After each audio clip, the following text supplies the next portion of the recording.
साथियों, आज हम देखेंगे IC 14 regulation of insurance business.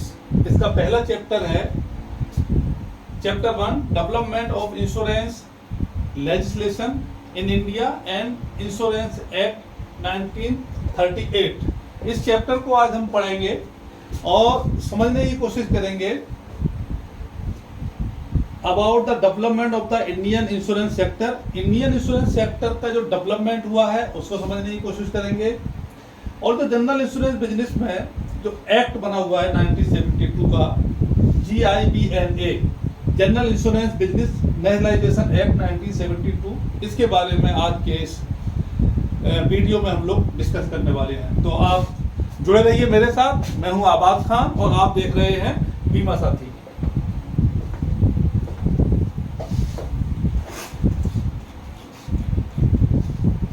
तो इम्पोर्टेंट पॉइंट मैं आपसे डिस्कस कर लेता हूं। जो डेवलपमेंट है लाइफ इंश्योरेंस इन इंडिया का, इसके बारे में हम बात करते हैं। तो आप देखोगे जो इंश्योरेंस लॉ है वो यूनाइटेड किंगडम का जो एस्टेब्लिशमेंट हुआ था, ब्रिटिश फर्म थी the oriental life insurance company इन 1818 इन कलकत्ता। ये उस जमाने की बात है जब अंग्रेजों का हमारे यहाँ शासन था, ब्रिटिश रिजीम थी। उस टाइम पे ये ओरिएंटल लाइफ इंश्योरेंस कंपनी 1818 में कलकत्ता में एस्टेब्लिश हुई थी, जो कि पहली इंश्योरेंस कंपनी थी इंडिया में लाइफ इंश्योरेंस के बिजनेस के लिए। उसके बाद बॉम्बे लाइफ इंश्योरेंस कंपनी आई 1823 में। फिर उसके बाद the Madras equitable life insurance society 1829 में, and oriental life insurance company 1874 में। उसके बाद फिर ये कंपनियां हिंदुस्तान में एस्टेब्लिश की गई। However, till the establishment of the Bombay mutual life insurance society in 1871, Indians were charge an extra premium of up to 20% as compare to the British. जो ये ब्रिटिश की जो कंपनी थी, वो अगर इंडियन कोई इंश्योरेंस कराना चाहता था तो उससे वो 20% ज्यादा प्रीमियम चार्ज करते थे, right. The first statutory measure in India to regulate the life insurance business was in 1912 with the passing of the Indian Life Insurance Company Act 1912, Act of 1912, which was based on the English Act of 1909।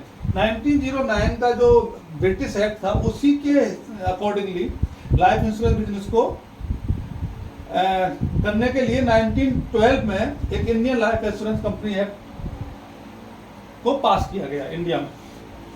Other classes of insurance business were left out of the scope of the act of the 1912 as such kind of insurance were still in rudimentary form and legislative control were not considered necessary. ये जो 1912 में जो ये life insurance business act बना था, ये सिर्फ life insurance के लिए था। जनरल इंश्योरेंस का तब तक कोई भी कॉन्सेप्ट इस तरह का नहीं था। आगे बढ़ते हैं।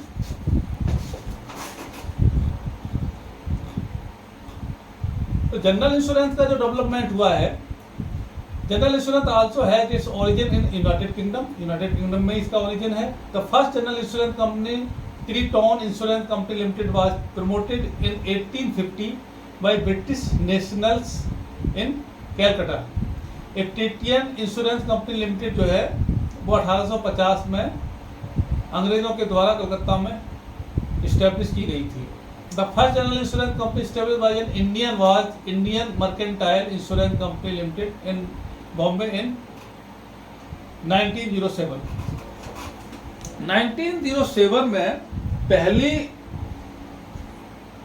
इंश्योरेंस कंपनी जो थी मर्केंटाइल इंश्योरेंस कंपनी लिमिटेड, ये एक इंडियन ने इस्टेब्लिश की थी मुंबई में। कब? 1907 में।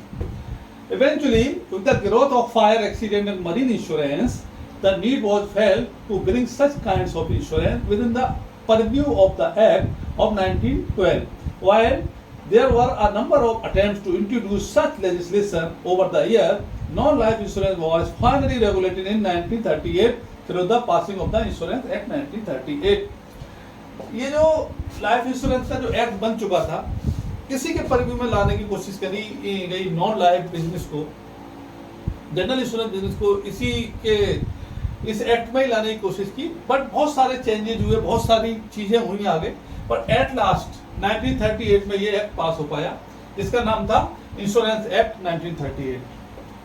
The Insurance Act 1938, along with various amendments over the year, continues till date to be the definite piece of legislation on insurance and control both life insurance and general insurance. ये जो act बना था insurance act 1938, ये दोनों तरह के business के लिए बना था। लाइफ इंश्योरेंस का बिजनेस भी इससे गवर्न हो रहा था और जनरल इंश्योरेंस का बिजनेस भी इससे गवर्न होता है। General insurance in turn has been defined to include fire insurance business, marine insurance business and machinery insurance business, whether singly or in combination with any of them. तो general insurance का जो business की जो definition है वो इस तरह से मान सकती हूँ कि जो लाइफ इंश्योरेंस का बिजनेस है वो लाइफ इंश्योरेंस में है, बाकी जितने बाकी जो बिजनेसेस है, जो फायर है, मरीन है, बर्गलरी है, मिसलेनियस बिजनेस है, ये सारा का सारा जनरल इंश्योरेंस का पार्ट है।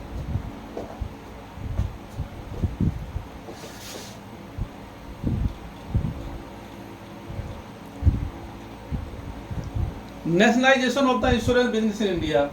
On January 19, 1956, the management of life insurance business of 245 Indian and foreign insurer and provident society then operating in India was taken over by the central government. जब देश आजाद हुआ 1956 में 245 भारतीय और विदेशी कंपनियां हिंदुस्तान में बिजनेस कर रही थी। 1956 में 1938 में एक्ट पास हुआ, 1956 में इतनी सारी कंपनियां 245 कंपनियां हिंदुस्तानी और विदेशी कंपनियों को मिलाकर वर्क कर रही थी। इन सारे कंपनियों को सेंट्रल गवर्नमेंट ने एक्वायर कर लिया, एक तरह से सेंट्रल गवर्नमेंट ने अपने कब्जे में ले लिया। और उन्होंने इसके बाद क्या किया, द लाइफ इंश्योरेंस कॉर्पोरेशन सितंबर 1956 में the life insurance corporation act 1956 LIC act जिसे कहते हैं, उसके द्वारा which granted LIC the exclusive privilege to conduct life insurance business in India. सिर्फ LIC को 1956 में सिर्फ LIC को परमिट किया गया लाइफ इंश्योरेंस का बिजनेस सेल आउट करने के लिए। इसी तरह से however an exception was made in the case of any company, firm or person intending to carry on life insurance business in India in respect of lives of personal ordinary resident outside India.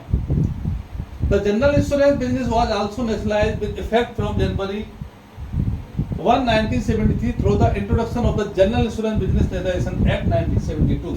In 1972 में GIC act पास हुआ, उसके बाद general insurance business को भी government ने अपने under कर लिया। Under the provision of the GIC Act, the shares of the existing Indian insurance general insurance companies and undertakings of other existing insurers were transferred to the General Insurance Corporation.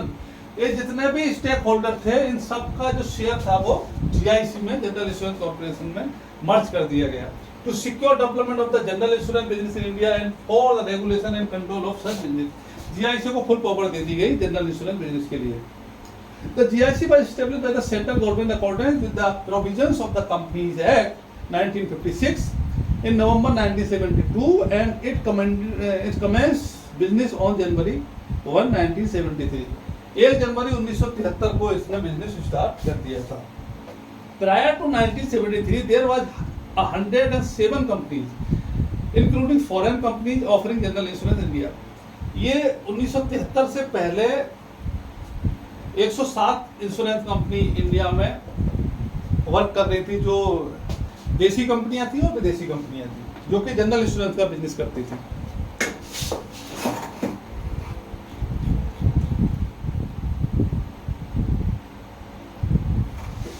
फिर GIC ने क्या किया, GIC ने अपनी 4 subsidy बनाई, the national insurance company limited, new India insurance company limited, oriental insurance company limited and united India insurance company. ये general insurance corporation की 4 subsidies थी जो कि जीआईसी के अंदर काम करती थी, और जो री इंश्योरेंस का बिजनेस था वो जीआईसी ने अपने पास ही रखा।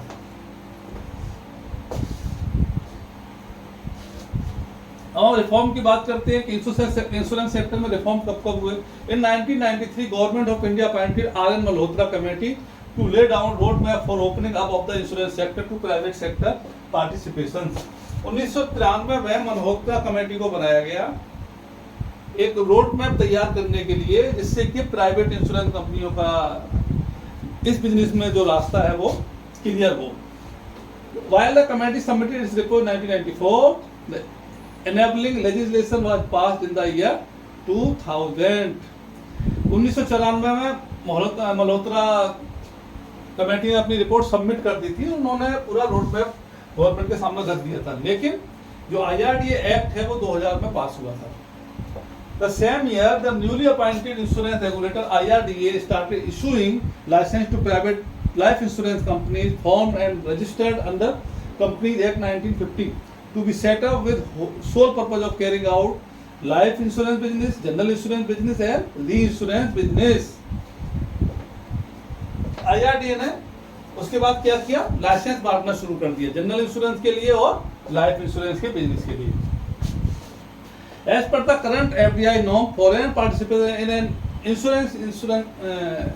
in an Indian insurance company is restricted to 26% equity ordinary sharing capital with the balance of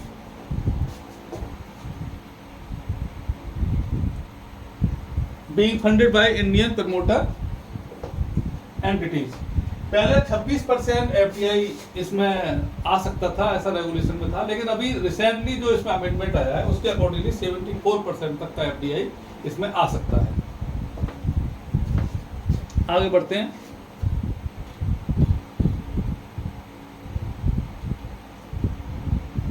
फिर insurance association of India councils and committees. Insurance association of India में दो एसोसिएशन बहुत प्रिविलेज करती हैं, the life insurance council and the general insurance council. The life insurance council through its executive committee conducts examinations for individual wishing to qualify themselves as insurance agent. It also fixes the limits for actual expenses by which the insurer carrying on life insurance business or any group of insurance can exit from the prescribed limits under the insurance act. Insurance Act के accordingly फिर इन लोगों ने insurance के agents की qualification, actual expenses जो insurance company को करना है, वो सारी की सारी चीजें इन्होंने डिसाइड करना शुरू कर दी. इसी तरह से जनरल इंश्योरेंस काउंसिल का जो काम है वो उसकी जो एग्जीक्यूटिव कमेटी है वो जो एक्चुअल एक्सपेंसेस हैं मैनेजमेंट के, जनरल इंश्योरेंस कंपनीज के, उन सारी चीज़ों को देखती है. तो लाइफ इंश्योरेंस बिजनेस के लिए लाइफ इंश्योरेंस काउंसिल और जनरल इंश्योरेंस बिजनेस के लिए जनरल इंश्योरेंस काउंसिल बनाई गई. एक क्वेश्चन लेते हैं. As per current FDI norm how much is the FDI limit for insurance sector. तो ये अब 74% हो गई है. फिर ये general insurance business nationalisation act 1972 है. इसको आप लोग ध्यान से पढ़ लेंगे, क्योंकि सारा कुछ पढ़ा देना एक ही सेशन में वो पॉसिबल नहीं है मेरे लिए. इसके प्रोविजंस हैं वो आप देख लेंगे. दूसरा क्वेश्चन लेते हैं. How many general insurance subsidy did GIC है. जैसे मैंने आपको बताया था कि 4 सब्सिडरी GIC की बनाई गई थी. National insurance company limited, oriental insurance company limited, new India insurance company limited and united India insurance company limited. इसको समराइज करते हैं. The central legislature is empowered to regulate the insurance industry in India and has the law in this regard is uniform throughout the territory of India. जो central government है उसी के पास power है कि वो insurance के related कोई भी एक्ट पास कर सकते हैं. कोई स्टेट गवर्नमेंट इसको नहीं कर सकते. ओरिएंटल लाइफ इंश्योरेंस कंपनी 1818 में कलकत्ता में स्टैब्लिश हुई थी, जो कि पहली लाइफ इंश्योरेंस कंपनी थी जिसने इंडिया के अंदर बिजनेस स्टार्ट किया था. The first strategy major in India to regulate the life insurance business was 1912 में लाइफ इंश्योरेंस बिजनेस को चलाने के लिए एक्ट पास हुआ था, Indian life insurance company act 1912. The first general insurance company established bye an Indian was Indian mercantile insurance company limited Mumbai. ये ध्यान रखने वाली बात है, किसी भारतीय ने जो पहली इंश्योरेंस कंपनी बनाई थी उसका नाम था मर्केंटाइल इंश्योरेंस कंपनी, जो कि बॉम्बे में 1907 में एस्टेब्लिश हुई थी। ये बहुत ध्यान रखने वाली बात है, क्वेश्चंस अक्सर आते हैं।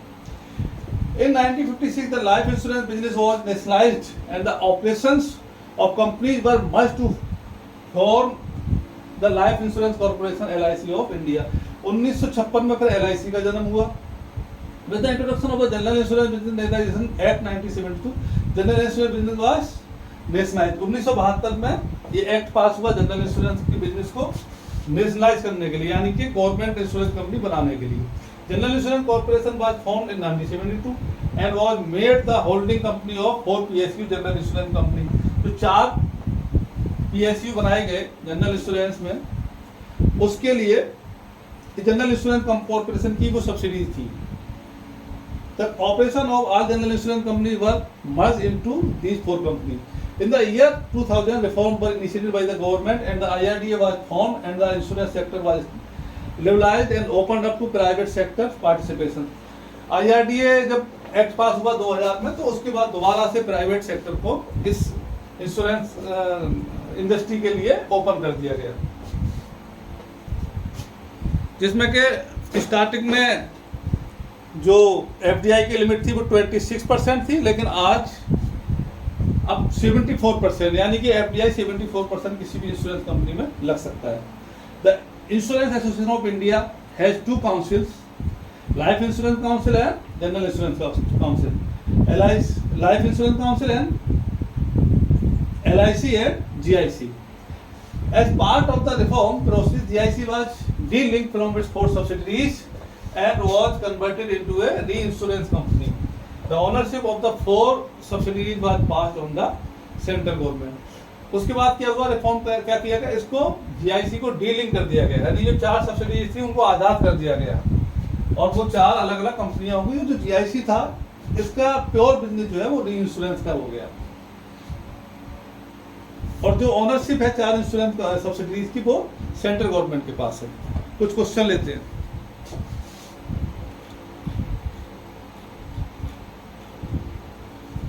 In India, central legislature is empowered to regulate the insurance industry.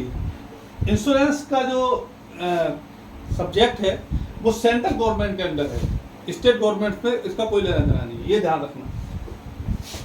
ये 1818 में oriental life insurance company establish हुई थी कलकत्ता में। ये इस तरह के क्वेश्चन आते हैं, इसको आप ध्यान से याद करना। आगे बढ़ते हैं। तीसरा क्वेश्चन है, Indian mercantile insurance company limited in Mumbai in 1907 was the first general insurance company established by an Indian। तो ये था आज का चैप्टर 1। इसको आज हमने कंप्लीट किया है। इसी तरह से मैं बाकी के चैप्टर जल्दी ही वीडियो बनाकर अपलोड कर दूंगा, लेकिन मेरी आप लोगों से रिक्वेस्ट है कि मेरे सेशन के अलावा भी बुक्स को बहुत ध्यान से पढ़ना है, ध्यानपूर्वक पढ़ना है, क्योंकि क्वेश्चन बड़ा टफ आते हैं। एक छोटे सेशन में मैं सारी चीज़ों को कवर नहीं कर सकता हूँ। मैं जो हाईलाइट चीज़ें हैं, जो बेसिक चीज़ें हैं, या जो क्वेश्चन अक्सर एग्जाम्स में पूछे जाते हैं, मैं उन्हीं की तैयारी आप लोगों को करा सकता हूँ। तो आज का सेशन यही खत्म करते हैं। Thank you so much. आप देख रहे हैं बीमा साथी। Thank you.